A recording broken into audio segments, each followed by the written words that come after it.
பார்வதி கிட்ட ஜெயா விஜயாவும் அவங்களுக்கான பிரசாதத்தை கொடுக்க சொல்லி கேட்டுட்டு இருக்கவும், அவங்க பண்றது எல்லாத்தையும் பார்த்த ஒரு குட்டி பொண்ணு அங்கிருந்து இதெல்லாம் கௌரி தாய் கிட்ட போய் சொல்லலாம் அப்படின்னு அங்கிருந்து கிளம்புறதையும் போன சொல்ல பார்த்தோம். அதை தொடர்ச்சி இப்ப பார்க்கலாம். ஜெயா விஜயா கிட்ட பார்வதி, நான் அன்னபூரணி, என்னை தேடி வந்தவங்க பசியோட போனது கிடையாது. ஆனா உங்களோட விருப்பத்தை பார்த்தா இது ஏதோ சாதாரண பசி மாதிரி தெரியல, ஏதோ ஒரு சதி திட்டம் மாதிரி தெரியுது அப்படின்னு அவங்க சரியா யோசிக்க, அதே நேரம் மல்லனும் மணியும் வளர்த்துட்டு இருக்காங்களே யாகம் மாதிரி நெருப்பு, அந்த நெருப்பு ஒரு தன்மை கொஞ்சம் கொஞ்சமா குறைஞ்சி இறங்கிட்டு இருக்கு. இதை பார்த்து மணி ஏன் நெருப்பு வந்து பெருசா எரியல அப்படின்னு வருத்தப்படுறான். அப்படின்னா தாயாருக்கு என்ன கோவம் வரலன்னு அர்த்தம் அப்படின்னு மணி கேட்கவும், என்னோட மந்திர சக்தியும் தந்திர சக்தியும் வீண் போகாது, என்னோட சக்தி எல்லாம் நிஜம், அதனால ஜெயா விஜயாவும் அவங்க எடுத்துக்கிட்ட அந்த பணியை சிறப்பா செஞ்சிருவாங்க, அதுல வெற்றி அடைஞ்சிருவாங்க அப்படின்னு சொல்லிட்டு இருக்கான். அடுத்த காட்சியில இங்க ஜெயா விஜயாவும் அன்னத்தை கொடுக்கறதுனால எங்களோட பசி தீராது அப்படின்னு ஒரு பொண்ணு சொல்ல, இன்னொரு பொண்ணு இந்த கடவுளோட பிரச்சனையே அதுதான், சூழ்நிலை சரியா இருந்ததுன்னா பக்தர்களுக்கு அவங்க அருள் புரிவாங்க, அதுவே சூழ்நிலை எதிராக இருந்துச்சுன்னா அவங்க அறிவுரை சொல்ல ஆரம்பிச்சிருவாங்க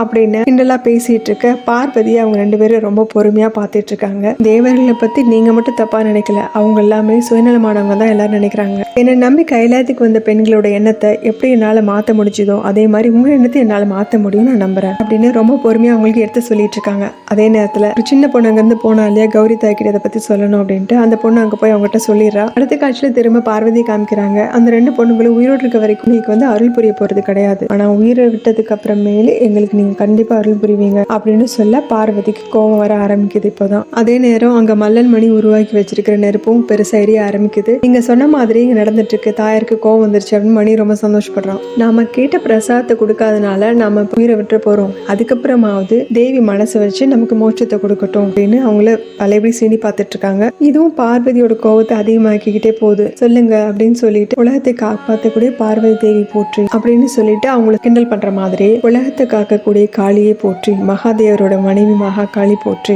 மகாகாளி போற்றின்னு திரும்ப திரும்ப அவங்க காதுகிட்டே வந்து சுத்தி சுத்தி சொல்லிக்கிட்டே இருக்காங்க. பார்வதியோட கோபமும் அதிகமாகிக்கிட்டே போகுது. அங்க மல்லன் மணி உருவாக்குன நெருப்பும் ஜுவாலையிட்டு எரிய ஆரம்பிக்குது. தாயார் கண்டிப்பா வந்துருவாங்க அப்படின்னு மணி ரொம்ப சந்தோஷப்படுறான். பார்வதி கோவத்தோட காளி உருவத்துக்கு மாற முயற்சி பண்றாங்க. ஆனா சிவனும் அங்க இருந்து, இல்ல பார்வதி நான் சொன்னதை யோசிச்சு பாரு, குரோதத்தோட மகா காளியோட உருவத்துக்கு மாறிடாத, உன்னோட கோப உணர்வை கட்டுப்படுத்த அமைதியாக அப்படின்னு சொல்ல பார்வதி அவங்களோட கோவத்தை கட்டுப்படுத்திக்கிறாங்க. கோவத்தை கட்டுப்படுத்துறப்ப பார்வதி கண்களை மூடிக்கிறாங்க. ஆனால் அந்த பெண்கள் சும்மா இருக்க மாட்டாம ஜெயாங்கிற பொண்ணு விஜயா கூப்பிடுறா. இவங்க கண்களை திறந்து நம்ம பார்க்க கூட விரும்ப மாட்டேங்கிறாங்க, நம்மளை பார்க்கறதே கூட அவமானமா நினைக்கிறாங்க அப்படின்னு சொல்ல அந்த இடத்துக்கு ஒரு மான் வந்து நிக்குது. உடனே இன்னொரு பொண்ணு ஜெயா அப்படின்னு கூப்பிட்டு, இங்க பாருங்க ஒரு விலங்கு தெரியுது பாரு அப்படின்னு சொல்லிட்டு அந்த ரெண்டு பெண்களுமே அந்த மானை நோக்கி போறாங்க. பார்வதியோட கோவம் பழையபடி அதிகமாக ஆரம்பிக்குது. பார்வதி கொஞ்சம் கொஞ்சமா காளியா மாற ஆரம்பிக்கவும் அங்க மணி வந்து ஜுவாலையிட்டு நெருப்பு பார்த்து ஜுவாலை அதிகமாயிட்டே போகுது. இனிமே எந்த நேரத்துல வேணாலும் பார்வதி தாயார் மகாகாளியோட வடிவத்தை எடுத்துருவாங்க.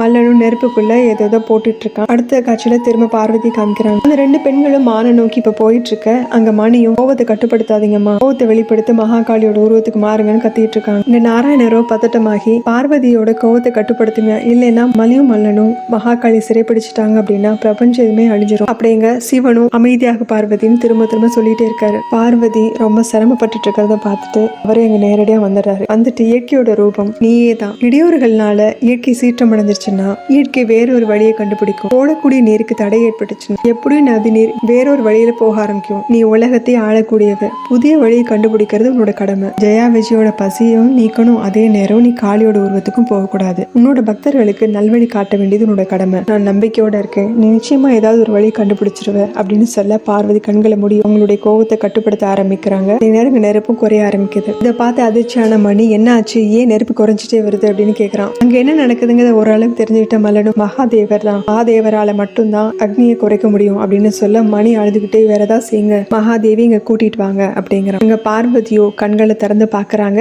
ஒரு தெளிவான முடிவுக்கு வந்துட்ட மாதிரி ஜெயா விஜயா ரெண்டு பேருமே அந்த மான கொள்ள போறாங்க இல்லையா, அவங்கள பார்த்து நிறுத்துங்க அப்படிங்கிறாங்க. அவங்களுக்கு கோவத்தோட பார்வதியை திரும்பி பார்க்க பார்வதி அவங்களை நோக்கி போறாங்க. இதோட இந்த எபிசோட் முடியுது. அடுத்த எபிசோட்ல பார்க்கலாம். சேனல் லைக் பண்ணுங்க, ஷேர் பண்ணுங்க, சப்ஸ்கிரைப் பண்ணுங்க, பெல் பட்டி பிரஸ் பண்ணுங்க. தேங்க்யூ.